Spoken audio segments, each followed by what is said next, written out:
Hello everyone, today we are unboxing the Lumopal 30-watt solar panel, LUM POCKET.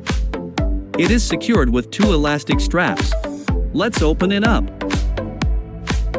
It is made up of 6 5-watt small solar panels, helping to convert solar energy into electrical energy for us. It has a storage pouch on the side. Inside, there is an included C2C cable, a user manual, and 2 S-shaped carabiners. It is equipped with a 30-watt Type-C output port and an 18-watt USB-A output port. It also features a card storage area, where you can keep items like frequently used credit cards or a driver's license. The mesh pocket on the side can hold items like keys, cables, and other small essentials. Overall, its storage functionality is quite impressive.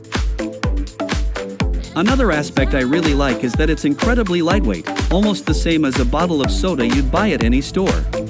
I also just discovered another detail: the edges have a magnetic design, which is very distinctive. So, what do you think of this solar panel?